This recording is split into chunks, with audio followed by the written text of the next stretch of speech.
Hey, what's up guys? This is Anthony from Anthony's Customs, and for this review, we are looking at the Marvel Legends Magic the Gathering Spider-Man Mary Jane Watson Iron Spider-Man, part of this strange collaboration from two things that Hasbro owns. I don't get this. Let's do a question of the day. Are any of you out there the target demo for this? Other than you just want this Marvel Legends figure, or other than you just want the card? Do any of you want both items? Actually, this is an actual question. How many of you are collecting Legends and Magic the Gathering cards? It's not my thing. I will definitely be trading or selling these Magic cards at some point, which is part of the benefit of this figure, which we'll talk about later. But it's an interesting thing. Also, it's 13 plus now. So that's interesting. No more argument that it's 3+, and so it can't be a better figure from some of the people who use that argument.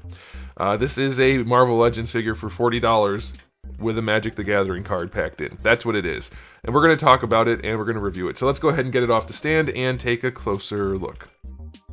Alright, before I show you the figure, I do want to show you my package. It's a nice package. You get the figure very obvious in the window. The way they laid out the spider legs behind her is nice. You get the card right in the front too.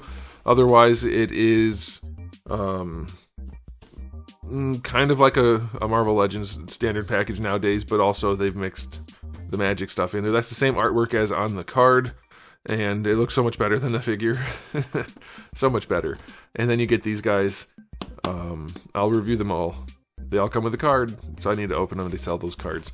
Speaking of which, they're $40. This is a $40 Marvel Legends figure, which is just borderline maximum territory. It's kind of right between now, actually, I guess, because maximums are what, $50, and the new Marvel Legends are close to 30, so it's pretty close. But let's see. She stands just about, we'll call it 16 centimeters. It's pretty close, and that's going to be just about 6¼ inches. There she is up against Darwin. I don't know, like, obviously some of these parts aren't new to her. I think the legs are all old, but these sculpted parts that have the Iron Spider things, those are new, obviously. Unless they released an Iron Spider before of Mary Jane. I don't think they did. So we have legs also for her. But it's a $40 Marvel Legends figure, guys. $40. And it doesn't come with anything extra other than this. So this is the card you get. And I'm not going to count it as an accessory because it clearly has no use to anybody who does not care about Magic the Gathering. Other than some of these are selling, and there haven't been a lot of these on eBay yet because the figures just came out. But these are selling for $25-30, not counting fees and stuff, but still. So you can make a decent chunk of your money back at least, and you can get this for almost like a decent price, I guess. But otherwise, it's just a standard Marvel Legends figure with some new sculpt and some new parts, which is like not a special thing. It shouldn't be. It should be a standard thing that we get sometimes, at least, for our money. So, let's jump into the aesthetic. She has this pearly, glossy finish to her, which looks fine for Iron Spider. I think paint always looks better. Sometimes it does, at least. And her gold paint is okay. It's not the best. The boots down here and the arms, no sculpt work, just paint. So the body looks pretty uninspired. It's also incredibly thin as usual. It uses a lot of the same parts we've seen before, so it's not great. The line work is clean enough.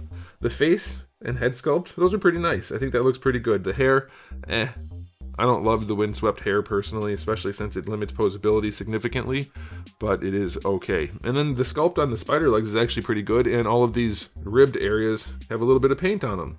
So the legs look decent. They look decent. So I'll say for Marvel Legends, this figure's fine. It's not like it's a particularly ugly figure or anything like that. It's not some kind of crazy impressive thing either.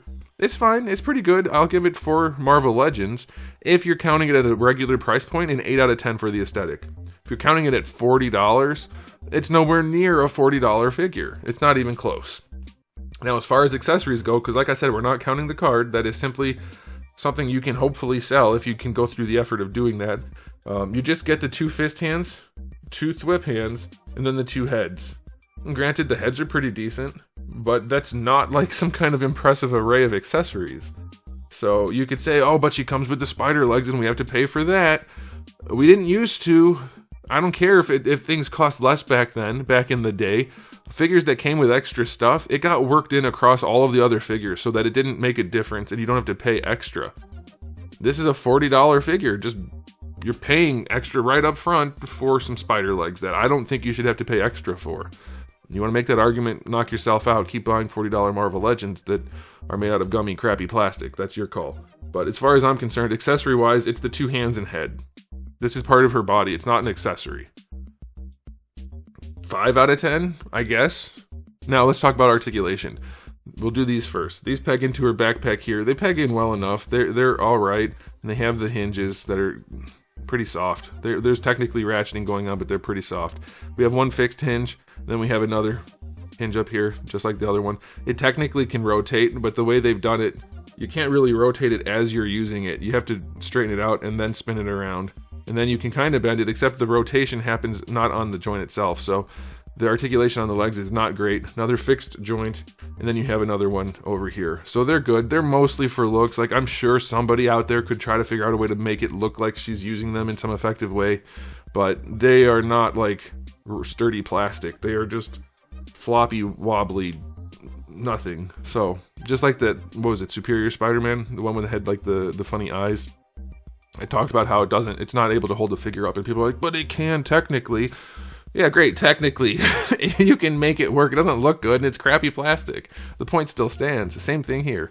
As far as her head articulation, she's on the classic Marvel Legends joint, so it doesn't work particularly well, and her hair is obviously in the way, so no. Like, it's, yeah, I mean, you could technically move it around and do this, and then, oh, there you go. You've got a little bit of swivel because the hair is there. And the hair looks goofy, so, I mean, once it's posed around, it doesn't make any sense.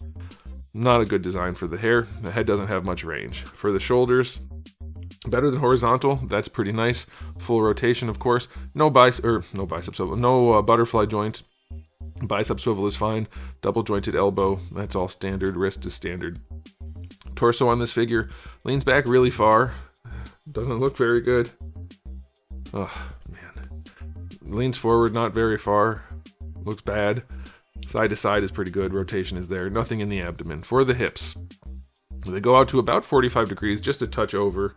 That's fine. You're not getting into crazy poses with that. Going forward, they don't get quite to horizontal, and they don't go back at all. If you want to do the splits better, I guess you can rotate the thighs or the hips up, except I'm not even sure that'll work on this figure. Yeah, if you're really if you really desire to move those, you might be able to wiggle these around to get them upside down to get the legs out to the side. Otherwise, you're doing it like this, and that's about as good as it's going to get. So really limited articulation for a Spider character. Granted, it's just Mary Jane. How many times in Spider-Man has somebody else been Spider-Man other than Peter Parker? The storylines in Spider-Man seem to be maybe the most contrived out of all comics. Let me know if that is the case. Those of you who read more comics than I do. Knees work fine, proportioning is okay. And then the ankles, they go all the way back and all the way forward, and the ankle rocker is fine. It is just the most mediocre figure ever with some legs glued onto her back. Not literally, but you get the idea. Articulation's gonna get a 6 out of 10 at this point. It's not even close to good enough. She barely can pose well, like in any way. It's just enough to call it an action figure, and to me, that is not a $40 purchase. So yes, if you are down to sell the card and make back, what, I don't know, 20 bucks, then it's a $20 figure, and maybe you're happy with that, but you got to put the time and effort into selling the card, and I'm guessing those aren't going to hold value. Maybe eventually someday they're worth more, but if you guys know cards like Magic or like Pokemon or things like that, it's completely volatile. Who knows? Maybe these end up at Ollie's and the cards end up not being worth anything. There's no telling. So, I don't know. To me, this is not a good value proposition. If you're a Marvel Legends collector and you really wanted Mary Jane Iron Spider, then hey, you get one, and it's not like offensively bad, but it's not particularly good either. It's just blah. Blah. I'm going to give it an overall rating of 7 out of 10, and that's being generous at the $40 price point. Let me know what you guys think in the comment section below, but that's it for me. So thanks for watching. If you enjoyed the video, please do give it a thumbs up. If you didn't, give it a thumbs down, and if you haven't subscribed, you should. I have new videos just about every single day, and thousands already on the channel, so make sure you come back for all of that. And in the meantime, keep collecting.